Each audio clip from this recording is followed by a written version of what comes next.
আসসালামু আলাইকুম রহমতুল্লাহি ওবরকাতুহু। সম্মানিত দর্শক, বাংলা বাগধারায় অতি জনপ্রিয় একটি প্রবাদ হলো, আইলো দেশে কলিকাল, ছাগলে চাটে বাঘের গাল। অথবা দেশে এলো একই হাল, বা দেশের হলো একই হাল, ছাগলে চাটে বাঘের গাল।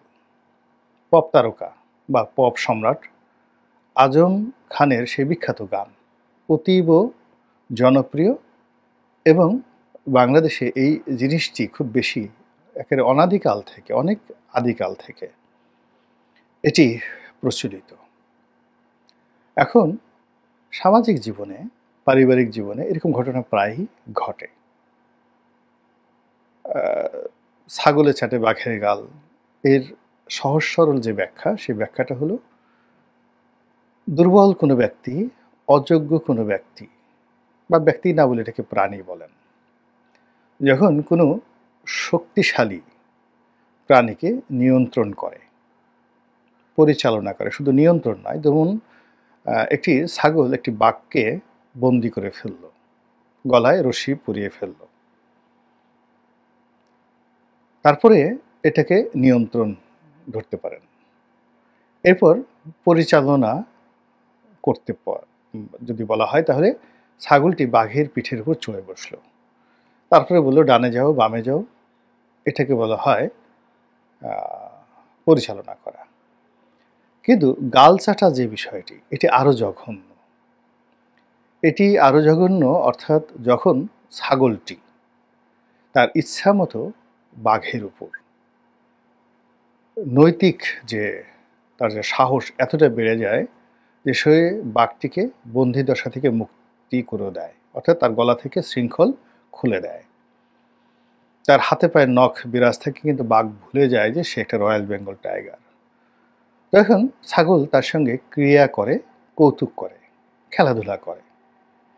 চিড়িয়াখানার বাঘের যেভাবে অবস্থা, না ঠিক ওরকম না, সার্কাসের বাঘের যেরকম অবস্থা ওইরকম হয়। কিংবা আরব দেশে আপনি দেখবেন যে অনেকে ঘরের মধ্যে বাঘ পোষা বাঘ, এবং সেই বাঘের সঙ্গে খেলাধুলা করে। বাঘকে বলে অমুকে ধরো, অমনি বাঘ লাফ দিয়ে তাকে ধরতে যায়, দাঁড়াও অমনি দাঁড়ায়। তারপর শেষে বলে যে তুমি 2 পা উঁচু করো, অমনি সে বিড়ালের মতো 2 পা উঁচু করে। তারপরে যে বলে তোমার টুনটুনিটি একটু দেখাই দাও, উনি বাঘ তার টুনটুনি দেখায় দেয়। এরকম অনেক অসংখ্য ভিডিও আপনি দেখতে পাবেন। আর মানুষ খুব খুশি, মানুষের কথা মতো বা প্রভুর কথা মতো বাঘ একেবারে বিড়ালের মতো 2 পা উঁচু করেছে। তারপরে সে নিজের লজ্জা স্থান সে উন্মুক্ত করে দিয়ে তার যে পৌরুষের যে চিহ্নটি, সেই চিহ্নটি সে বের করে দিয়েছে, যেটিকে আমরা সাধারণত ব্যঙ্গাত্মক ভাষায় টুনটুনি বলি। বাঘের টুনটুনি, আর টুনটুনির নিচে যেটা ঝুলতে থাকে সেটাকে ঝুনঝুনি বলি। আমার একটা লেখাও আমি এই ব্যাপারে অতি আগে লিখেছিলাম যে বাঘের ঝুনঝুনি। তো বানর অনেক সময় বাঘের ঝুনঝুনি ধরে টান মারে, অনেকগুলো এই জিনিসগুলো দেখতে পাবেন আর কি। যাই হোক, সেটা ভিন্ন একটা প্রসঙ্গ। এখানে যে প্রসঙ্গ হলো যে যখন ছাগল বাঘের গাল চাটে, তখন সেই ছাগলের অবস্থা ওইরকম প্রভুত্বের পর্যায়ে পৌঁছে যায়, বাঘকে সে যখন হা করতে বলে হা করে। তারপরে ওরকম অন্যান্য যে সকল কাজকর্ম সাধারণত সার্কাসের বাঘগুলো করে, ঠিক সেম কাজটা যখন একটা ছাগল করতে পারে, ইট মিনস ছাগলে চাটে বাঘের গাল। আমাদের দেশের রাজনীতিতে এখন যে বেহাল অবস্থা, যে অকাল, যে নিম্নগামিতা, এবং এখানে যেভাবে ভাটার টান শুরু হয়েছে, তাতে সকাল বিকাল অসংখ্য ছাগল রাজনীতির ময়দানের যারা বাঘ, সিংহ, হাতি, তাদের এইভাবে গাল চেটে দিচ্ছে। এবং এটি যে কত বড় ভয়াবহ একটি ঘটনা, এটি একটা জাতির জন্য কত বড় খারাপ নিদর্শন, কত বড় অশনির সংকেত, এটার প্রতিক্রিয়া, ফলাফল অতি অল্প সময়ের মধ্যেই আমরা পুরো জাতি দেখতে পাবো, এবং আমাদের সবাইকে এই দুর্ভোগ পোহাতে হবে। আমি আকার ইঙ্গিতে বলার চেষ্টা করছি, এই কারণ হলো যে এখানে যারা বাঘ আছেন সবাই সম্মানিত, যারা ছাগল আছেন তারাও সম্মানিত, এর কারণ হলো তারা তো এখন বাঘের গাল চাটছেন। তো এর ফলে কি হচ্ছে? এর ফলে কি হচ্ছে আপনি দেখবেন যে বড় বড় রাজনীতির বাঘা বাঁকা নেতা, তারা ক্ষমতায় যাওয়ার জন্য এই ছাগল প্রকৃতির রাজনীতি করে যারা বেড়ায়, রাজনীতির অঙ্গনের যারা ছাগল পুরুষ বা ছাগল নারী, তাদের দরজায় কড়া নাড়ছে, অনেকের দরজায় গিয়ে ভিক্ষুকের মতো বসে থাকছে, অনেকের বাড়ির গেটের বাইরে গিয়ে অপেক্ষা করছে। অনেক বাঘা বাঘা নেতা ওইরকম ছাগল প্রকৃতির লোকজনদেরকে টেলিফোন করে অ্যাপয়েন্টমেন্ট নিতে চাচ্ছে।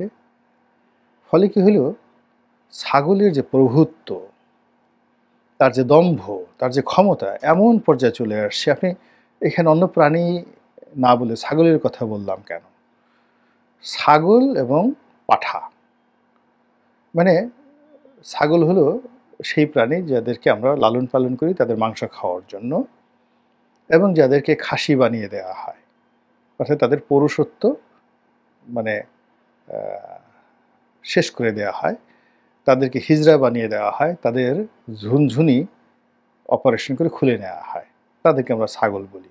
আর পাঠা হলো সেই ছাগলের যে পৌরুষত্ব যাদের রয়েছে, অর্থাৎ তাদের ঝুনঝুনিটা থেকে যায়, পৌরুষত্ব থেকে যায়, সেগুলোকে আমরা পাঠা বলি। তো বাংলাদেশের যে ছাগল এবং পাঠা, এদের একটা অনুপম বৈশিষ্ট্য রয়েছে। এই ছাগল এবং পাঠা এরা যাকে তাকে, ভেড়ারও একই অবস্থা, যাকে তাকে গুঁতো মারবে। এমনকি তারা মাঝে মধ্যে হাতির সঙ্গে গুতুগুতি করতে যায়, বড় বড় ষাঁড়ের সঙ্গে তারা গুতুগুতি করতে যায়, এরকম অভ্যাস তাদের। আর দিদারছে, আমরা জানি যে লাখ টাকার মানে 1 টাকার ছাগলে লাখ টাকার সম্পদ শেষ করে ফেলে। যেমন দেখা গেল যে এটা খায় না, মানে ছাগল খায় না এমন কোনো জিনিস নেই। ছাগলে কি না খায়, পাগলে কি না বলে। তো এখন ছাগল সম্পর্কে আমি দুটো জিনিস শুনেছিলাম। এক লোক 50,000 টাকার একটা বান্ডেল রেখে গেছে, তার ছাগলটি এসে সেই কড়কড়া নোটের অর্ধেকটা খেয়ে ফেলেছে। আবার এক লোক নতুন লুঙ্গি পরে দাঁড়িয়ে আছে, পেছন থেকে তার পোষা ছাগলটি এসে সেই যে নতুন লুঙ্গি, মাড় দেওয়া লুঙ্গি, গ্রামে এটা যারা এখন আনে অনেকে, তারা শখ করে মাড় দেওয়া লুঙ্গি পরে। মাড় দেওয়া লুঙ্গির একটা আলাদা গন্ধ রয়েছে। তো সেই ছাগল সেই গন্ধে আকৃষ্ট হয়ে সে লুঙ্গি খেয়ে ফেলা শুরু করেছে, এবং ভদ্রলোক যখন পিছনে তাকালো দেখলো যে তার সেই নতুন লুঙ্গিটির একটা বিরাট অংশ ছাগলে ফুটো করে দিয়েছে। আমাদের গ্রাম বাংলায় এখন আর হয় না, কিন্তু 70-এর দশকে বেশিরভাগ ঝগড়া ঝাঁটি এসবই কিন্তু ছাগলের কারণে হতো, মারামারি কাটাকাটি পর্যন্ত, খুন খারাপি পর্যন্ত ছাগলের কারণে হতো। এর কারণ হলো ছাগলগুলো এই অবাধ্য হয়ে অন্যের ফসলের ক্ষেতে ঢুকে ফসল খেয়ে ফেলতো। এটা নিয়ে ঝগড়াঝাঁটি হতো, ভীষণ রকম ঝগড়াঝাঁটি হতো প্রতিবেশীর সঙ্গে, এমনকি স্বামী স্ত্রীর সঙ্গে কিন্তু ঝগড়াঝাঁটি হতো। তো এই যে ছাগল, এই জন্য আমাদের ছোটকালে আমরা দেখি যে প্রায় প্রতিটি গ্রামের কাছেই এই থানা কর্তৃক নিয়োজিত একজন ব্যক্তি থাকতো, যেটিকে খোয়াড় বলা হতো, ছাগলের খোয়াড়, মানে মূলত এটি কারাগার। তো কোনো ছাগল যখন এরকম খারাপ কাজ করতো, মানে কারো ফসল হানি করতো বা ক্ষতি করতো, তখন ক্ষতিগ্রস্ত ব্যক্তি ছাগলটিকে না মেরে, মারামারি না করে, সে এটিকে কারাগারে দিয়ে আসতো, খোয়াড়ে দিয়ে আসতো। তো ওই মালিক যখন এই খোয়াড় থেকে এটা ছাড়াতে যেত, তাকে বেশ কিছু টাকা পয়সা জরিমানা দিয়ে তারপরে সেই ছাগল নিয়ে আসতে হতো, যাতে করে সে ভবিষ্যতে সেই ছাগলকে নিয়ন্ত্রণ করতে পারে। এই হলো প্রকৃতির ছাগল এবং পাঠা, তাদের অভ্যাস এবং চরিত্র। মানুষের মধ্যে যাদেরকে ছাগল বলা হয়, প্রথমত তারা সর্বভূক প্রাণী। তারা গাছেরটাও খায়, তলারটাও খায়। তারা ভালোটাও খায়, তারা মন্দটাও খায়। তারা খাদ্য খায়, তারা অখাদ্য খায়। তারা বস্তু খায়, হাওয়া খায়। তারা গন্ধ খায়, দুর্গন্ধ খায়, সব কিছু খায়। এর ফলে কি হলো, আপনি আর যা হোক না কেন দুনিয়ার সবাইকে বিশ্বাস করতে পারেন ছাগল প্রকৃতির মানুষকে বিশ্বাস করতে পারেন না। এর কারণ হলো সে ১০ জায়গাতে খেয়ে আসছে। দ্বিতীয়ত, এ আপনাকে যখন চাটবে বা আপনার সঙ্গে খেলাধুলা করবে, কোন ফাঁকে যে আপনাকে একটা গুঁতো দিয়ে বসবে, আপনি নিজেও টের পাবেন না। যারা গ্রামে ছাগল লালন পালন করেন দেখবেন যে অনেক সময় ছাগলের হাতে ছোট শিশুরা পর্যন্ত মারাত্মকভাবে আহত হয়ে যায়। বাচ্চাদের সাথে খেলছে, হঠাৎ করে সে ২ পা উঁচু করে পিছনের পশমগুলো সে একদম খাড়া করে অমনি একটা শিশুকে গুঁতো দিয়ে দিল। শুধু তাই নয়, কোনো মহিলাকে একটা গুঁতো দিয়ে দিল। পানির কলস নিয়ে সে আসছে, একটা গুঁতো দিয়ে কলসটা তাকে ফেলে দিল। একজন বুড়ো মানুষ লাঠি নিয়ে ঠক করে যাচ্ছে। সব মানুষ তাকে সম্মান করছে, সালাম দিচ্ছে। ছাগলের হঠাৎ কি মনে হলো এই বুড়াটাকে একটা গুঁতো দিয়ে দিল। এরপরে গ্রামে আমরা ছোটবেলায় যেটা দেখেছি সবচেয়ে বিপজ্জনক, সো সে ওই গ্রামের যারা লোকজন তারা প্রাকৃতিক কর্ম সারার জন্য ক্ষেত খামারে বসতো। পিছনে ৩-৪টা ছাগল আছে। হঠাৎ করে এসে ওই অবস্থাতেই তাকে পিছন থেকে গুঁতো মারলো। ওই বেচারা প্রাকৃতিক কর্ম ছেড়ে এই যে দৌড় দিল ভো ভো করে, সে দৃশ্য দেখার মতো। যারা ও দৃশ্য দেখেছেন তাদেরকে আর সিনেমা দেখতে হবে না। ও স্মরণ করেই আপনি অনেকদিন কাটাতে পারবেন।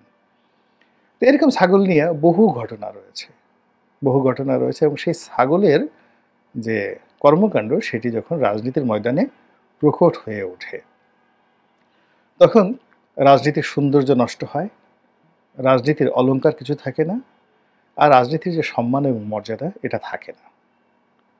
এখন আমাদের এই সমাজে আপনি দেখবেন যে পুরো রাজনৈতিক ক্ষমতাটা রয়্যাল বেঙ্গল টাইগার রূপী যারা বাঘা বাঘা রাজনীতিবিদ তাদের হাতে আছে, নাকি ছাগলের বৈশিষ্ট্যধারী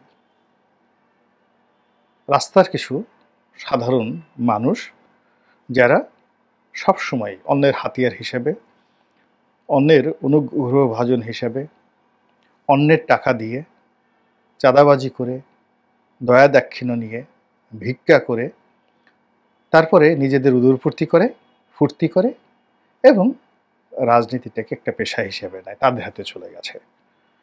এবং এই সকল লোকজনের হাতে যখন শীর্ষ পর্যায়ের বাঘ এবং সিংহ আকৃতির এবং প্রকৃতির রাজনীতিবিদরা নিয়ন্ত্রিত হন এবং বড় বড় রাজনীতিবিদরা যখন মনে করে একমাত্র এই ছাগলই তাকে উদ্ধার করতে পারে, এই ছাগলই তাকে ক্ষমতায় বসাতে পারে, এই ছাগলই তার বাহন হতে পারে, এই ছাগলের পিঠে চড়ে সে মরুভূমি পাড়ি দেবে, এই ছাগল দিয়ে সে হাল চাষ করবে এবং এই ছাগল তার প্রাসাদ পাহারা দিবে এবং বহিঃশত্রু আক্রমণ থেকে রক্ষা করবে, এরকম চিন্তা যদি কোনো বাঘ এবং সিংহের হৃদয়ের মধ্যে আসে, তো সেই বাঘ এবং সিংহের কি পরিণতি হতে পারে এটা কি খুব স্পষ্ট করে আরো বলার দরকার আছে? কাজে আমাদের এই রাজনীতির এখন যে অবস্থা, চারিদিকে তাকালেই আপনি দেখতে পারবেন যে ছাগলে চাটে বাঘের গালের যে অনুরূপ বাক্য, যে গাল চাটছে না। এখন রাজনীতির ময়দানে যারা ছাগল রয়েছে সে সকল ছাগল, যারা বাঘ রয়েছে তাদের কান ধরে টানাটানি করছে এবং আপনারা জানেন কান টানলে মাথা আসে, তো কানও টানছে, মাথাও চলে আসছে। আর মাথা যখন আপনার অধিকারে চলে আসে তখন সেই মাথার বাঘের বুদ্ধি থাকে না, সেই মাথায় ছাগলের ঘিলু ঢুকে যায়, ছাগলের শব্দ ঢুকে যায়। এর কারণ হলো মাথা একটা একক ইউনিট, যেখানে নাক, কান, চোখ, ঠোঁট, অর্থাৎ শরীরের সবচেয়ে গুরুত্বপূর্ণ অঙ্গ প্রত্যঙ্গগুলো, অর্থাৎ মস্তিষ্ক যে আপনাকে সফটওয়্যার দেবে, সেখানে আপনার ছাগলের মস্তিষ্ক ঢুকে গেছে। মাথায় এনে বাঘের দুটো চোখ উঠিয়ে সেখানে দুটো ছাগলের চোখ বসিয়ে দেওয়া হয়েছে। নাক দুটো বাঘের নাকের পরিবর্তে ছাগলের নাক। জিহ্বা, বাঘের জিহ্বা, আপনি জানেন যে এত শক্তিশালী জিহ্বা, সেই জিহ্বা দিয়ে বাঘ যদি কোনো ওয়াল চাটা দেয়, অমনি ওয়ালের যে পলেস্তার বা ওয়ালের যে বালুর স্তর থেকে, রঙের স্তর থেকে, সেটা পর্যন্ত এত ধারালো সেটা খসে পড়ে যায়। আপনার শরীরে যদি বাঘ একটা চাটা দেয়, এক চাটায় আপনার শরীরের চামড়া মাংস উঠে আসবে। তো সেই জিহ্বা সরিয়ে যদি ওখানে একটা ছাগলের জিহ্বা দেয়া হয় এবং বাঘের যে বড় বড় দাঁতগুলো রয়েছে ওই দাঁতগুলোর পরিবর্তে যদি ছাগলের দাঁতগুলো সেখানে ঢুকে যায়, কান ছাগলের হয়। বাঘের কান দেখেন কীরকম, ওই কান ছাগল বললে আমার আর ভালো লাগে না, রাম ছাগলের কান আমার ভালো লাগে। অমনি বাঘের সঙ্গে মানে কানের ওখানে অপারেশন করে দুটো রাম ছাগলের বড় বড় কান লাগিয়ে দেওয়া হলো। ফলে কান ঢেকে থাকবে, আপনি তো শুনতে পারবেন না কি হচ্ছে না হচ্ছে, কিচ্ছু শুনতে পারবেন না। তারপর আপনার ঠোঁট দুটো, আপনার নাক, এগুলো ছাগলের মতো হয়ে গেল। ফলে আপনার শরীর থাকবে বাঘের, কিন্তু আপনার মন, মস্তিষ্ক, কর্ম, অনুভূতি, ব্যক্তিত্ব, চেহারা, স্রোত সবই ছাগলের মতো হয়ে যাবে। সাধু সাবধান।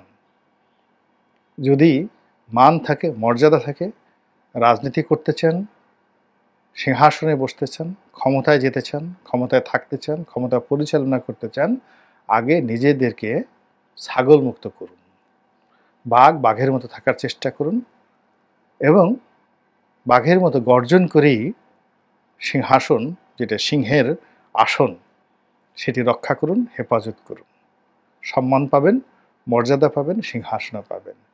কিন্তু ছাগলের গাল চেটে, মানে ছাগল দিয়ে গাল চাটিয়ে, ছাগল আপনার কান ধরে টেনে টেনে বিভিন্ন জায়গায় নিয়ে দেখাবে যে ওই জায়গায় হরিণ আছে, তুই কি দেখিস না? ওই জায়গাতে সজারু আসছে, ওটা কি তুই দেখিস না? কতকাল তোকে আমি আর বসায় বসায় খাওয়াবো। যখন আপনাকে ছাগল এই কথা বলবে, আপনার কান ধরে টেনে টেনে নিয়ে, তখন আপনার যে দশা হবে, রাজনীতিতে এইভাবে অযোগ্য লোকদের দ্বারা যখন যোগ্য লোক পরিচালিত হয়, তখন কেবল তারা নয়, পুরো দেশ জাতি বিভেদ, বিসংবাদ এবং বিপদের মধ্যে পড়ে। মহান আল্লাহ আমাদের সবাইকে হেদায়েত দান করুন এবং হেফাজত করুন। আসসালামু আলাইকুম ওয়া রাহমাতুল্লাহি ওয়া বারাকাতুহু।